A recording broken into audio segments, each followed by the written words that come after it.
सरपंच देशमुखांचा मारेकरी कृष्णा आंधळे फरारच, मस्साजोगचे गावकरी जाब विचारणार। सुप्रिया सुळे उद्या मस्साजोगच्या दौऱ्यावर, नियोजनासाठी आज गावकऱ्यांची बैठक।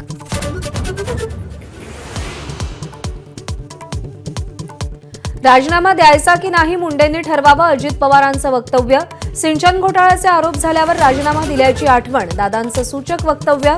तर दादा टार्गेट ठरू नये याची काळजी घेत असावेत, अंधारेंचा खोचक टोला।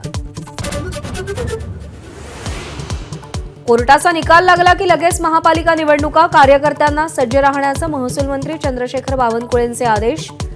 पुणे महानगरपालिकेत कमळ फुलवण्यासाठी तयार राहण्याच्या सूचना।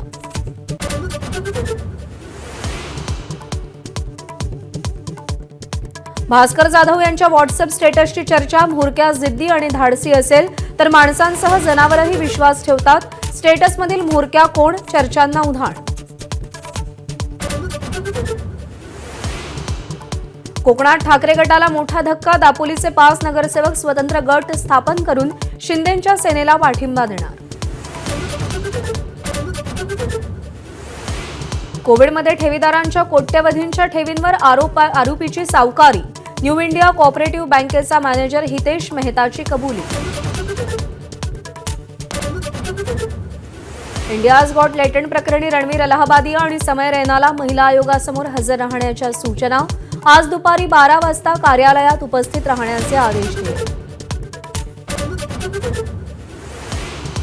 अटूल सेतूवरून समुद्रात उडी घेऊन अलिबागच्या शिक्षकाची आत्महत्या, ऑनलाईन सेक्सटॉर्शनच्या जाळ्यात अडकल्यानं उचललं टोकाचं पाऊल।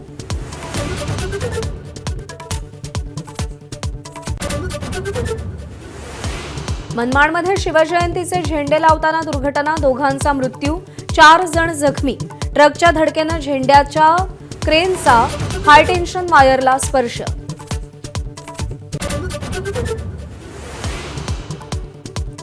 प्रयागराजच्या 8 रेल्वे स्थानकांपैकी प्रयागराज संगम रेल्वे स्थानक वाढत्या गर्दीमुळे 28 फेब्रुवारीपर्यंत बंद राहणार, अन्य 7 रेल्वे स्थानकं सुरूच राहणार।